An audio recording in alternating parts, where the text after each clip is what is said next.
Hello, our Axis and allies loves. It's 1914 World War I, Wars of the World, straight from the nest. NATO's going to take it away. Hello everybody, this is NATO at the Nest with an update for the World War I scenario. We had gotten all the way up to fall of 1914 and we had played the first round of, when the actual, big war kicks off, and discovered that we needed to do some retweaking because France, first turn of the war, France smashed its way all the way into Berlin on the very first turn. So that's, from a historical perspective and a gameplay perspective, that's not even remotely right. Especially since how Germany pretty much is going to be the centerpiece and what carries the Central Powers. So for the strongest Central Power to go to completely collapse the first turn, that is a huge imbalance that we had to address. So we cleared the board, restarted, and we tweaked some things. Mostly England, France, and Japan. We reduced them to half of their production of what it was. Once the war kicks off, they'll get the rest of that production back. Probably something we should have done right from the start, because the democracies have historically had a bad habit of not gearing up to a full wartime production until after the bullets have already been fired. So that's what we did. We took England, France, and Japan's production, and we put a handicap on them to they're only doing half production, and once the shooting starts, they'll ramp back up to full production. So that's what the Western Front is looking like right now. A lot more even. The way it was before, France had like 3 times as much stuff on the board than Germany does. So now it's pretty even in terms of numbers.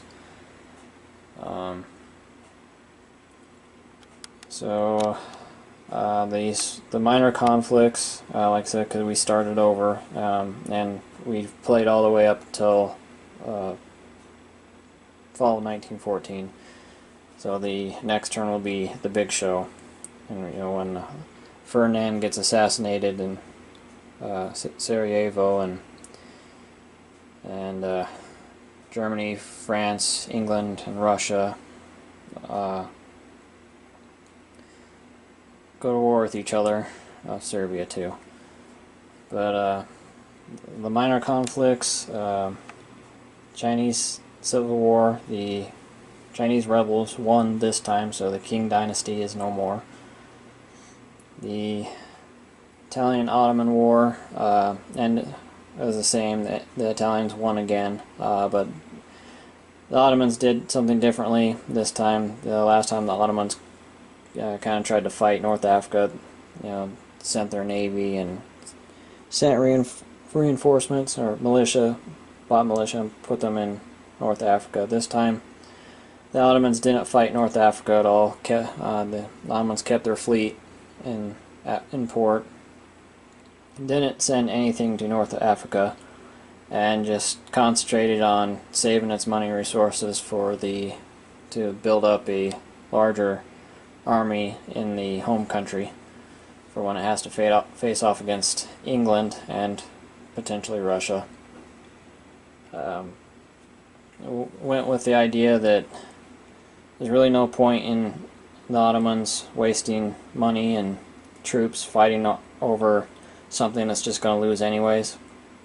Even if the Ottomans manage to hold off the Italians and keep North Africa, once World War I starts, there's no way, they're just going to lose it anyways, lose North Africa anyways, because there's no way the Ottomans can hold North Africa against the British, or the French. There's no way the Ottomans can stop those fleets. So the Entente will be able to land in North Africa with impunity, and the Ottomans are going to lose North Africa anyway. So why fight a losing battle? One of the tenets that we're taught, is in the military is never reinforce a defeat, and so that's exactly what that would be. Mexican War, or Civil War, the Mexican Civil War is still ongoing in this version. Hasn't been won by either side. It's pretty much been stalemated the whole time. So that will give America something to do. Well, assuming the Mexican Civil War is still going on by 1916, but hopefully that will still be going on and give America something to do. But that's it. A little bit different buying strategy this time. Everyone is pretty much just focused on buying as much infantry and artillery as they can. They've been pretty light on buying fighters and things like that. So, as you can see, the Austro-Hungarians, they've just bought infantry and artillery. Haven't even bought a fighter yet. The only thing fighters will do at the moment is they can scout for artillery. This is 1914, so these planes, they're not fighters yet. They're very primitive. They're only been designed to scout. They're not armed. Even if they were armed, the interrupter gear hasn't been invented yet, so they'd be shooting off their own propellers anyways. So, since how the planes, they can't dogfight, they can't strafe, they can only spot for the artillery, you only need one quote-unquote fighter for the theater. So, because until the interrupter gear is researched, there's no point in spending a bunch of money on buying a bunch of planes, when you only need one.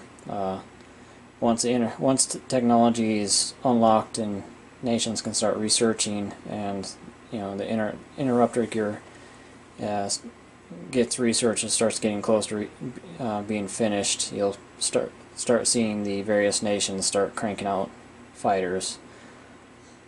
But for now, everyone just pretty much has one fighter per theater. So Germany has one for the east, and one for the northern, and one for the southern front. France only has one. England only has one. Austria, like I said, it hasn't bought one yet because it doesn't really need it. It's starts off, its only real contender is Serbia, which is no threat to Austria. And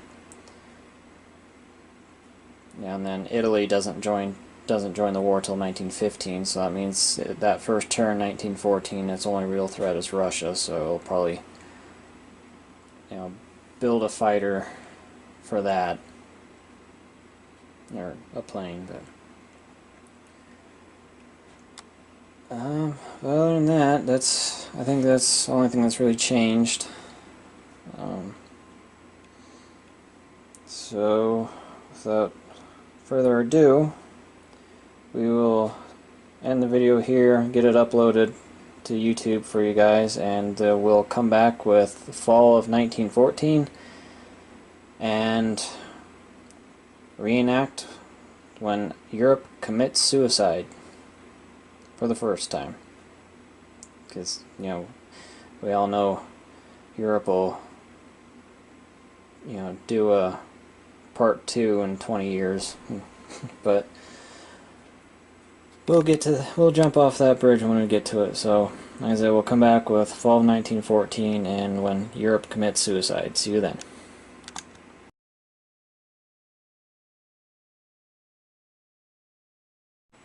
Hello everybody, this is NATO at the Nest with a portion of the first turn of World War One. Austria is gone, and we're partway through Germany's turn. Usually we just do a recap of the entire turn, but for this turn we're gonna do probably 3 parts to it, because the first turn of the Great War is a unique turn in terms of turn order. Germany, England, and France actually go twice in this turn. They have a second pulse. So we're going to do a couple parts to this video to explain how that works. And this is also the part where you need to start keeping track of how many casualties you've had. So how many units you lost, because some of the technologies only unlock once you've lost enough units. So Austria attacked Serbia, and they traded 1-for-1 blows, and then Austria decided to retreat. And also for this first pulse, it's to the death, or the attacker retreats. But the second pulse, and then from that point on, it's one roll of the dice. So Austria attacked Serbia. They traded 1-for-1 blows, and so Austria has 1 casualty to its credit now. Austria decided to retreat because it didn't want to incur too many losses. Serbia can't produce anything, so it'll eventually lose a war of attrition. So Austria can knock Serbia out at its leisure, but it needs to not lose too many units, because it's going to be fighting a 2-front war very soon. Italy and Russia, and that's going to be very difficult for Austria given its production. And so then next is Germany, and see, there's Germany's purchases right there. And so they're going to come back after France's first pulse and explain a little bit more. But so the first turn it goes Austria, then Germany, then England, then France, and then Germany again, then England again, then France again, and then Russia gets its first turn. So we'll come back at the end of the first pulse and hopefully explain a little more, and hopefully it'll make a little more sense. So we'll see you then.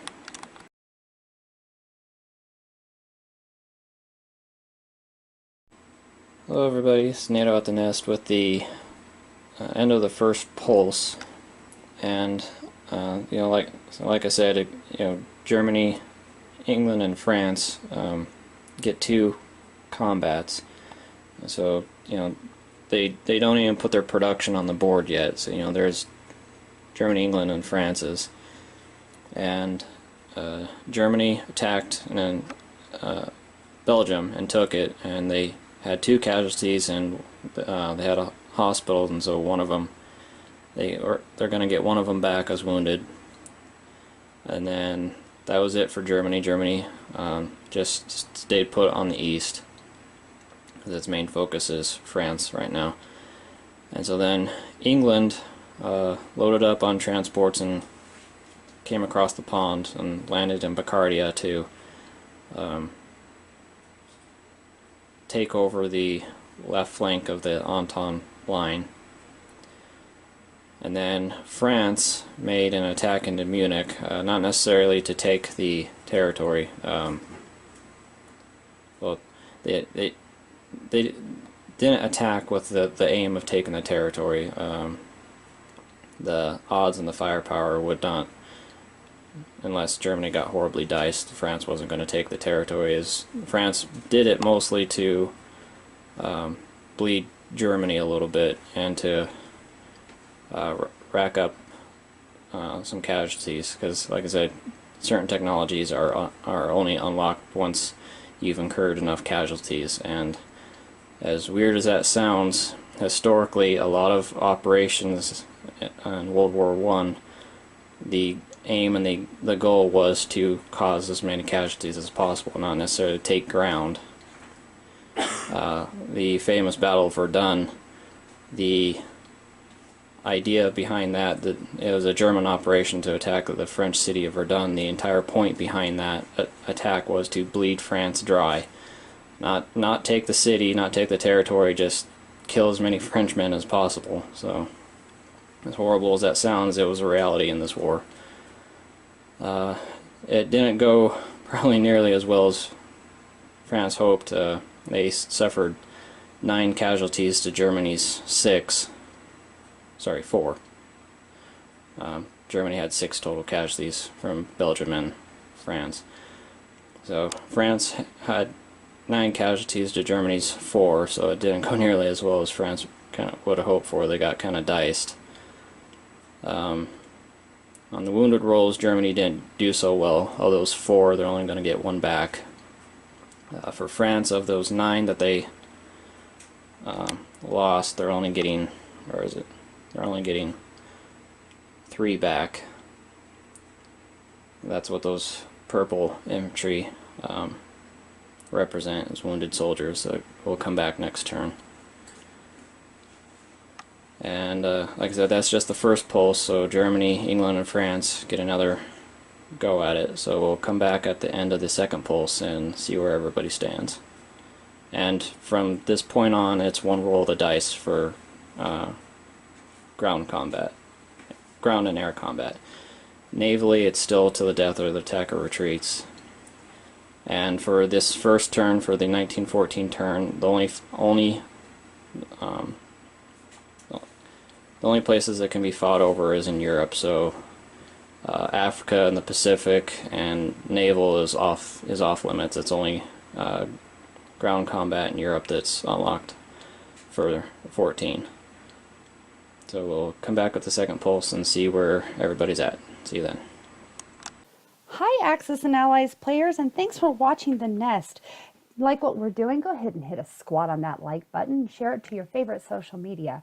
Want to see more videos just like this? Go ahead and subscribe. We'll have more coming to you right from original Axis and Allies from Milton Bradley, Axis and Allies in 1914 by Hasbro, Wizards of the Coast, Shapeways.com, and HistoricalBoardGaming.com, where you can find all of your expansions and other pieces right there online ready for you.